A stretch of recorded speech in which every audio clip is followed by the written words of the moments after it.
दोस्तों दिल्ली दिल वालों की है, ये तो आप सब जानते हैं, पर क्या आपको पता है कि साथ ही ये भारत की दूसरी सबसे अमीर शहर भी है, जहां मौजूद सबसे अमीर आदमी के नेटवर्थ 30 बिलियन डॉलर के करीब है। इस सिटी में एक से एक अमीर लोग रहते हैं जिनका सिक्का पूरी दुनिया में चलता है। दोस्तों आज की इस वीडियो में हम दिल्ली में मौजूद कुछ 8 ऐसे ही अमीर लोगों के बारे में बात करेंगे। तो चलिए दोस्तों शुरू करते हैं आज की इस इंटरेस्टिंग वीडियो को बिना किसी देरी के। नंबर 1, शिव नादर। शिव नादर एक बिजनेसमैन और एक इंडस्ट्रियलिस्ट है जो कि HCL लिमिटेड के फाउंडर और चेयरमैन भी हैं। शिव नादर जी ने HCL कंपनी की शुरुआत साल 1970 में की थी, जो आगे जाकर IT हार्डवेयर कंपनी बनी। आज HCL कंपनी का हेडक्वार्टर दिल्ली, नोएडा, उत्तर प्रदेश समेत और भी कई स्टेट में है। ये कंपनी इतनी ज्यादा ग्रोथ कर चुकी है कि आज इसके ऑफिस पूरी दुनिया में 32 देशों में फैले हुए हैं, जिसमें United kingdom, United states, France और जर्मनी जैसे देश भी शामिल हैं। दोस्तों आपको बता दें कि इस वक्त शिव नादर ही दिल्ली के सबसे अमीर व्यक्ति हैं। इस वक्त शिव नादर की नेटवर्थ 28.8 बिलियन डॉलर है। अगर इंडियन रुपीस में देखें तो ये होते हैं 2,16,000 करोड़ रुपए। फिलहाल शिव नादर की विरासत को उनकी बेटी रश्मि नादर संभाल रही है, जो मौजूदा समय में कंपनी की चेयरमैन भी है।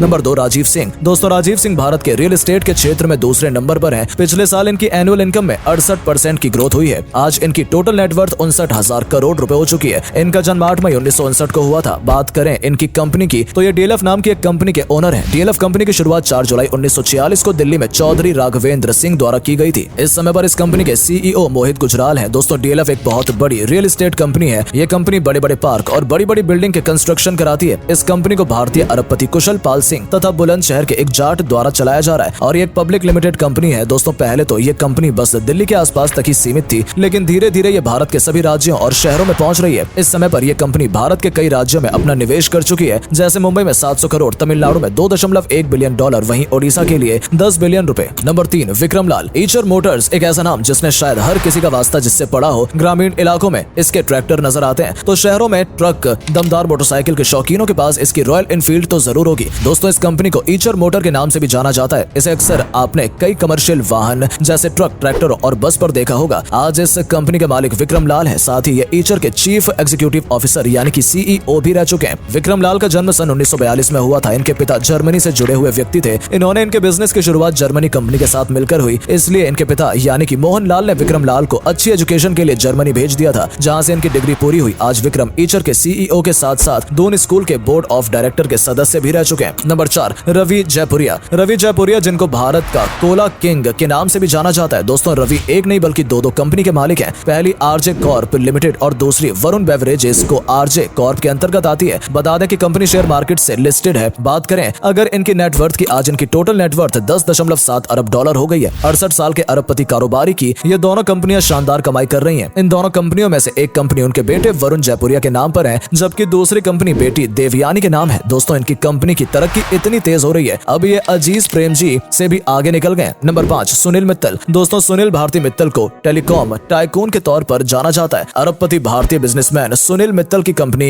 एयरटेल देश के सबसे बड़े मोबाइल फोन ऑपरेटर में शामिल है। फिलहाल एयरटेल के पास 474 मिलियन सब्सक्राइबर्स हैं। भारतीय एयरटेल इसके अलावा real estate, education, mall, telecom, insurance, agriculture, food और हॉस्पिटैलिटी जैसे सेक्टर में भी बिजनेस कर रही है। सुनील भारती मित्तल को फोर्ब्स ने 2023 में भारत के सबसे अमीर लोगों की लिस्ट में 10वें नंबर पर रखा था। वहीं बात करें अगर इनके नेटवर्थ की तो आज इनकी टोटल वेल्थ 14.8 बिलियन डॉलर है। नंबर 6, विजय शर्मा। दोस्तों आज के समय में किसी के फोन कोई एप्लीकेशन हो या ना हो, लेकिन पेटीएम का एप्लीकेशन जरूर होता है। आज इस ऐप का यूज इतना ज्यादा बढ़ गया है कि लोग 10-5 रुपए कैश रखना भी जरूरी नहीं समझते। और विजय शेखर ही वो शख्स है जिन्होंने पेटीएम जैसी कंपनी शुरू की और उसे कामयाबी की बुलंदियों तक पहुंचाया। एक इंटरव्यू में जब उनसे ये सवाल पूछा गया कि उनको ये आइडिया कब और कैसे आया, तो उन्होंने बताया कि सन 2010 में उन्होंने पेटीएम का आइडिया उन्हें आया और उन्होंने इसे शुरू कर दिया। आज मनी ट्रांजैक्शन के लिए यूज होने वाला पेटीएम ऐप उस समय प्रीपेड रिचार्ज और DTH रिचार्ज की सुविधा देता था। इसके बाद इसमें इलेक्ट्रिसिटी और गैस बिल के पेमेंट की सुविधा ऐड की गई और ऐसे ही एक ऐप ये धीरे धीरे ऑनलाइन ट्रांजैक्शन की फैसिलिटी भी देने लगा। दोस्तों उस समय में पेटीएम के अलावा और भी कई ऐसे एप्लीकेशन थे जो ऑनलाइन ट्रांजैक्शन की फैसिलिटी प्रोवाइड करते थे, लेकिन 2016 में हुई नोटबंदी में इस सर्विस का सबसे बड़ा फायदा पेटीएम को ही हुआ। सरकार ने एक तरफ डिजिटल इंडिया के कॉन्सेप्ट में तेजी दिखाई और दूसरी तरफ विजय शेखर शर्मा की कंपनी पेटीएम को बल मिल गया। 2017 में फोर्ब्स ने विजय शेखर शर्मा को इंडिया के यंगेस्ट बिलियनर की सूची में शामिल किया। आज के समय में विजय शेखर शर्मा 230 करोड़ डॉलर के मालिक हैं। नंबर 7, आनंद बर्मन। दोस्तों आज शायद ही कोई ऐसा हो जो डाबर के नाम से रूबरू ना हो। आज मार्केट में इस नाम के हजारों प्रोडक्ट बेचे जा रहे हैं और इसी डाबर कंपनी के ओनर हैं आनंद बर्मन। इस कंपनी की शुरुआत साल 1884 में SK बर्मन द्वारा की गई थी। उन्होंने कंपनी का नाम डॉक्टर शब्द के पहले 2 अक्षर और अपने सरनेम बर्मन के शुरुआती 3 अक्षरों को मिलाकर रखा था और इस तरह से कंपनी का नाम डाबर पड़ा। 3 दशक बाद 1919 में एस के बर्मन के बेटे सीएल बर्मन ने दवाओं के विकास के लिए एक यूनिट की स्थापना की। सीएल ने दवाओं को बनाने के लिए मशीनें लगाई, कारोबार बढ़ने लगा और अधिक से अधिक लोग डाबर के प्रोडक्ट का इस्तेमाल करने लगे और उसी की देन है जो आज ये इतना ज्यादा पॉपुलर है। आज इस कंपनी की नेटवर्थ $2.2 बिलियन